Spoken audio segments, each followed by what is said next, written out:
The biggest nuclear weapon the US detonated wasn't in Hiroshima or Nagasaki. It was in the Marshall Islands. It was here in these atolls located halfway between Hawaii and Australia that the US detonated a weapon codenamed Castle Bravo.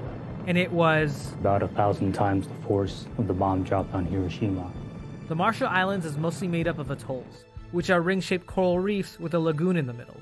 And some of these atolls were still inhabited when the nuclear fallout dropped from the sky onto people's bodies. My cousin Erosi, he was on top of a tree whenever the powder fell. He died when he was a teenager. In fact, the US tested 67 nuclear weapons in the Marshall Islands, and the damage they caused was unthinkable. Malformed babies, jellyfish babies, some people call them. The long-term side effects are still hurting people to this day. Cancer rates in the Marshall Islands, in the Marshallese community, are higher than the general population. And after testing nuclear weapons on their islands, the US studied the Marshallese people without their consent. The United States chose us to be guinea pigs to develop their weapons.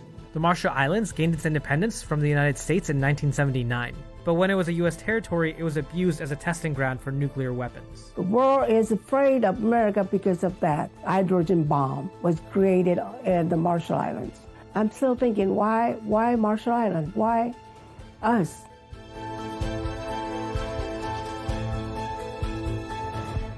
Nason Locken is a nuclear survivor, who like many other Marshallese has now moved from the islands to Arkansas. She was just a year old when the Castle Bravo explosion detonated, and she was directly affected by radiation growing up on the contaminated Rongelap Atoll. I remember people get really, really sick all the time. Sick with thyroid, sick with cancer.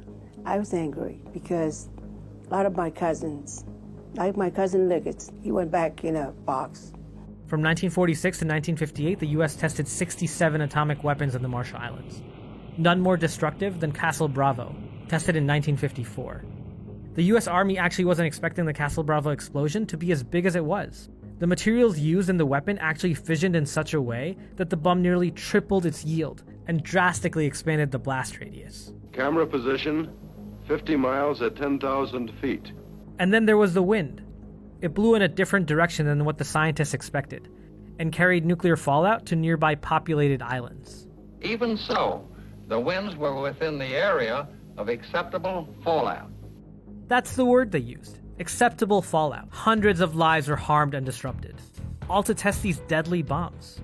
And this history of colonization and destruction isn't taught in American classrooms.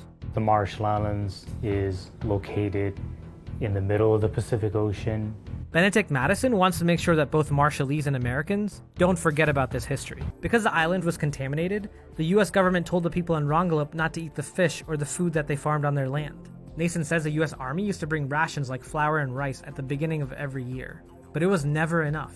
And when we ran out of those, we will eat whatever we can eat on the island. So when the rations ran out, the Marshallese on Rongelap had to eat the contaminated vegetables and fish. You'll have blister in your mouth, in your throat. You get diarrhea, you get sick.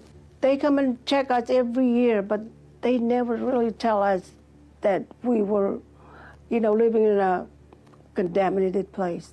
Even though the United States knew that the people of Rongelap were dying from leukemia and other cancers, the US government didn't help evacuate these Marshallese from their contaminated island. So the people of Rongelap called on Greenpeace for help and used the group's Rainbow Warrior ship to flee the contaminated atoll for good in 1985. The United States didn't want to help because they said it's okay to stay there.